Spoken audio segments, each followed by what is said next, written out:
नमस्कार दोस्तों। आज एक कहानी सुनाऊंगी जो कि रिंकू के साथ कुछ हुई। पूरी कहानी बोलूंगी, वीडियो पूरी देखिए और चैनल को सब्सक्राइब करो और मज़ेदार कहानी में जुड़ जाइए। हेलो, मेरा नाम अंजलि है। मैं 25 साल की हूँ और मेरी फिगर ऐसी है कि लोग बस देखते रह जाते हैं। कमर पतली, कद मध्यम और वो मुस्कान जो दिल चुरा लेती है। मेरी आंखें बड़ी बड़ी हैं जो कभी कभी शरारत से चमक उठती हैं और मेरे बाल लंबे काले जो हवा में लहराते हुए किसी को भी मदहोश कर दें। मैं एक छोटे से गांव में रहती हूँ जहाँ सब एक दूसरे को जानते हैं और ज़िंदगी धीरे धीरे बहती है। लेकिन मेरी कहानी थोड़ी अलग है क्योंकि इसमें रिंकू है, मेरा वो साथी जो मेरे दिल के करीब है। रिंकू के साथ बिताए पल ऐसे हैं कि सोचते हुए भी बदन में एक सिहरन सी दौड़ जाती है। मैं आपको अपनी पूरी कहानी सुनाती हूँ धीरे धीरे, जैसे कोई दोस्त अपनी सहेली को बता रही हो। शुरू से शुरू करती हूँ ताकि आप सब समझ सकें कि कैसे सब कुछ हुआ। मैं जब 18 साल की हुई थी तब रिंकू से पहली बार ठीक से मुलाकात हुई। वो हमारे गांव का लड़का है, मुझसे 2 साल बड़ा, लंबा चौड़ा, और वो उसकी मुस्कान, हाय, वो तो बस जान ले लेती है। हमारा गांव छोटा सा है, नदी के किनारे बसा, जहां सुबह सुबह धुंध छाई रहती है और शाम को चिड़ियों की चहचहाहट। रिंकू का घर मेरे घर से बस 2 गलियां दूर है।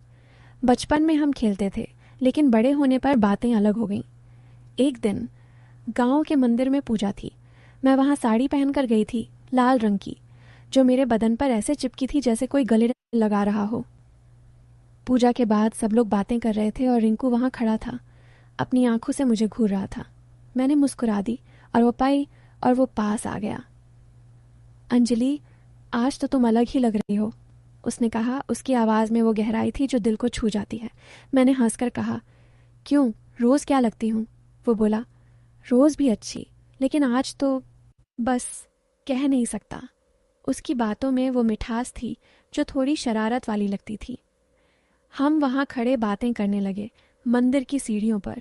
वो बताने लगा अपनी नौकरी की, शहर में जाता है लेकिन गांव आता रहता है। मैंने अपनी पढ़ाई की बात की, कैसे मैं घर पर ही सिलाई का काम सीख रही हूँ। बातें करते करते समय निकल गया और शाम हो गई। वो बोला, चलो मैं तुम्हें घर छोड़ दूँ। मैंने हाँ कह दी क्योंकि रास्ता अंधेरा था और उसके साथ चलना अच्छा लग रहा था। रास्ते में वो मेरे कंधे से सटकर चल रहा था जैसे कोई बहाना ढूंढ रहा हो। मैंने सोचा ये क्या हो रहा है, लेकिन दिल में एक मीठी सी गुदगुदी हो रही थी। घर पहुंचकर वो बोला, कल मिलते हैं। मैंने मुस्कुरा दी। अगले दिन सुबह मैं घर के आंगन में कपड़े सुखा रही थी। गर्मी थी और मेरी चुन्नी सरक गई थी। तभी रिंकू आ गया, हाथ में कुछ फल लेकर। ये तुम्हारे लिए, वो बोला और मेरी तरफ देखकर मुस्कुराया। मैंने लिया और हम आंगन में बैठ गए। वो बताने लगा गांव की पुरानी कहानियां, लेकिन उसकी नज़रें मेरे चेहरे पर टिकी थीं। कभी नीचे सरकती तो मैं शर्मा जाती। रिंकू, तुम्हारी आंखें कहाँ घूम रही हैं? मैंने मजाक में कहा। वो हंस पड़ा। कहाँ, बस तुम्हारी मुस्कान देख रहा हूँ। वो इतनी मीठी है कि चखने का मन करता है। उसकी बात सुनकर मेरे गाल लाल हो गए। डबल मीनिंग वाली बात, लेकिन मैंने अनदेखा किया। हम घंटों बातें करते रहे। घर की छत पर चढ़कर सूरज ढलते देखा। वो मेरे हाथ पकड़कर कहता, अंजलि, तुम्हारे साथ समय कैसे निकल जाता है पता नहीं। मैं सोचती, ये लड़का कितना करीब आ रहा है, लेकिन अच्छा लग रहा था। शाम को वो चला गया, लेकिन वादा किया कि रोज़ आएगा। धीरे धीरे हमारे मिलने बढ़ गए। एक दिन गांव में नदी के किनारे एक छोटा सा मेला लगा था। नहीं, बारिश नहीं थी, बस हल्की हवा चल रही थी। मैं वहां गई। रिंकू पहले से वहां था। वो मुझे देखकर दौड़ा आया। चलो मैं तुम्हें कुछ दिखाता हूँ। उसने मेरा हाथ पकड़ा और नदी के पीछे एक छिपी हुई जगह पर ले गया, जहाँ पुराने पेड़ थे और ज़मीन पर घास बिछी थी। यहाँ बैठो, वो बोला और हम बैठ गए। वो मेरे करीब आया। उसकी सांसें मेरे कान के पास महसूस हो रही थी। अंजलि, तुम जानती हो तुम्हारे साथ ये पल कितने खास हैं? मैंने कहा। हाँ, लेकिन क्या हो रहा है हमारे बीच? वो बोला, जो होना चाहिए वो हो रहा है। उसकी बातों से लगा जैसे कुछ गहरा है, कुछ ऐसा जो शारीरिक हो सकता है। मैं शर्मा गई, लेकिन वो हंस पड़ा और बोला, अरे मैं तो दोस्ती की बात कर रहा हूँ। लेकिन उसकी आंखों में वो चमक थी जो कह रही थी कि शायद ज़्यादा। हम वहाँ घंटों बैठे रहे, नदी की लहरें देखते, और वो मेरे कंधे पर हाथ रखकर कहानियाँ सुना रहा था। उसके स्पर्श में वो गर्मी थी जो थोड़ी उत्तेजक लगती थी, लेकिन कुछ हुआ नहीं। बस बातें, हंसी और वो सस्पेंस कि आगे क्या। फिर एक शाम मेरे घर पर कोई नहीं था। अम्मा बाजार गई थीं, बाबूजी खेत में। मैं अकेली थी और रिंकू आ गया। अंजलि, आज कुछ स्पेशल बनाओ, वो बताए, वो बोला। मैं रसोई में गई, चाय बनाई। वो पीछे पीछे आया, मेरे पास खड़ा हो गया। तुम्हारी कमर कितनी पतली है, वो बोला और हल्के से छू लिया। मैं चौंक गई। रिंकू, वो हंस पड़ा। अरे बस देख रहा था। लेकिन उसकी उंगलियां वहां रुकीं, जैसे मालिश कर रहा हो। नहीं, कहीं दर्द नहीं था, बस ऐसे ही। मैंने हटाया नहीं, क्योंकि अच्छा लग रहा था। हम रसोई में खड़े बातें करने लगे। वो मेरे बालों में उंगलियां फेरता कहता, ये कितने मुलायम हैं, छूने का मन करता है। डबल मीनिंग लगा, जैसे वो कुछ और कह रहा हो। मैंने कहा, रिंकू, तुम बहुत शरारती हो। वो बोला, तुम्हारे लिए तो कुछ भी। हम चाय पीते रहे और वो मेरे करीब आता गया। दिल धड़क रहा था, सोच रही थी कि अब क्या होगा। लेकिन तभी अम्मा आ गई और सब नॉर्मल हो गया। रिंकू चला गया, लेकिन जाते जाते बोला, कल फिर आऊँगा और कुछ नया करेंगे। उसकी बात से लगा जैसे कुछ बड़ा होने वाला है। अगले हफ्ते गांव में एक अनोखा काम हुआ। हमारे गांव के बुजुर्गों ने एक नया कुआं खुदवाया था और उसका उद्घाटन था। सब लोग वहां जमा थे, लेकिन मैं और रिंकू थोड़े अलग हो गए। कुएं के पास एक छोटी सी गुफा जैसी जगह थी, जहां पानी की धारा बहती थी। रिंकू बोला, चलो अंदर देखें। हम अंदर गए। अंधेरा था, लेकिन उसने टॉर्च चलाई। वहां पानी की बूंदें टपक रही थीं और ठंडक थी। वो मेरे करीब आया, उसका बदन मेरे से सटा। अंजलि, यहाँ कितनी शांति है, वो बोला, और उसकी बाहें मेरे चारों तरफ लपेटने लगीं। मैंने सोचा, अब तो कुछ हो जाएगा। उसकी सांसें गर्म थीं मेरे गले पर। रिंकू, क्या कर रहे हो, मैंने पूछा। वो बोला, बस तुम्हें महसूस कर रहा हूँ। लगा जैसे किस होने वाला है, लेकिन वो पीछे हट गया और बोला, देखो वो पानी की धारा कितनी सुंदर है। सस्पेंस बना रहा, कुछ हुआ नहीं, लेकिन दिल में वो आग जलती रही।